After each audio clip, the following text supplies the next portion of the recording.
শেখ মুজিব শেখ হাসিনাকে ভগবান। হাসিনা লম্বা মেয়াদে স্বৈরাচার ছিল, আর স্বল্প মেয়াদে স্বৈরাচার ছিল শেখ মুজিব। শেখ মুজিবকে যে সুপার হিরো বানিয়েছে, কালচারাল ফ্যাসিস্ট তৈরি হয়েছে, এরা তো শেখ মুজিবের বন্দনা গীতি শুনেই তো এই ফ্যাসিস্ট হয়েছে। আজকে শহীদ সোহরাওয়ার্দী মেডিকেল কলেজ ছাত্রদল আমাদের বাংলাদেশের যিনি গণতন্ত্রের মা হিসেবে পরিচিত, সেই মাদার অফ ডেমোক্রেসির ৮০তম জন্মবার্ষিকী বা ৮১তম জন্মদিন উপলক্ষে তারা একটি দোয়া মাহফিলের আয়োজন করেছিল। আপনি দেখবেন অতীতে নিষিদ্ধ ছাত্রলীগ যখন ফ্যাসিস্ট হাসিনার জন্মদিন থাকতো, তখন তারা মনে হইতো চাঁদার একটা উৎসব হইতো তখন সেই সময়টা। সেই জায়গায় অত্যন্ত অনাড়ম্বরপূর্ণ পরিবেশে তারা যে এই মিলাদের তবারকটা নিজেদের পকেট মানি বাঁচিয়ে এই প্রোগ্রামের তবারকের ব্যবস্থা করেছে। তো ছাত্রদল যে আসলে যে রাজনৈতিক যে গুণগত পরিবর্তনের ধারাটা শুরু হয়েছে, সেটিকে সারা বাংলাদেশের মানুষই স্বাগত জানাচ্ছে। ম্যাডাম যখন জেলখানায় ছিলেন, সে সময় তাকে ইফতারির জন্য বরাদ্দ ছিল ৩৯ টাকা ৫০ পয়সা। তো সেটিরই ধারাবাহিকতা আজকে যে তবারকটা, ওইটাতে আবহ রাখা হয়েছে যে আমরা কোনোদিনই ভুলতে চাই না আমাদের সেই স্যাক্রিফাইসের টাইমটা। কেউ যাতে রাজনীতি করার কারণে কাউকে যাতে অন্যায়ভাবে জেল খাটতে না হয়। মিথ্যা বন্দনা, মিথ্যা গান করতেই হবে। শেখ মুজিব শেখ হাসিনাকে ভগবান।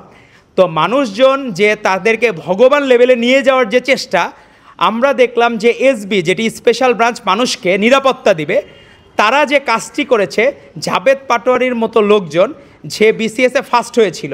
তো আমাদের এখন বাংলাদেশের মানুষ এরকম বিসিএস ক্যাডারদেরকেও ঘৃণা করা শুরু করবে জাবেদ পাটোয়ারির মতো লোকের জন্য, যারা এসবিকে বানিয়েছিল শেখদের বন্দনার জন্য একটি ব্রাঞ্চ, যে সেখানে শুধু শেখদের বন্দনা করা হবে আর শেখ মুজিবকে মহামানব আর শেখ হাসিনাকে ভগবান বানাইতে হবে।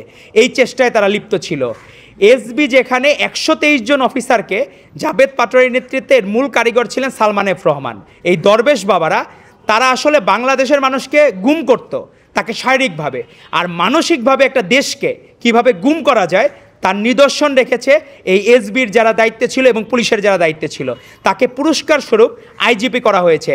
তারা এই তামিল সিনেমার মতো যে রূপকথার গল্প, যে একজন হিরো সুপার হিরো বানানো, শেখ মুজিবকে যে সুপার হিরো বানিয়েছে, কালচারাল ফ্যাসিস্ট তৈরি হয়েছে, এরা তো শেখ মুজিবের বন্দনা গীতি শুনেই তো এই ফ্যাসিস্ট হয়েছে, নাহলে তো কালচারাল ফ্যাসিস্ট তৈরি হতো না বাংলাদেশে।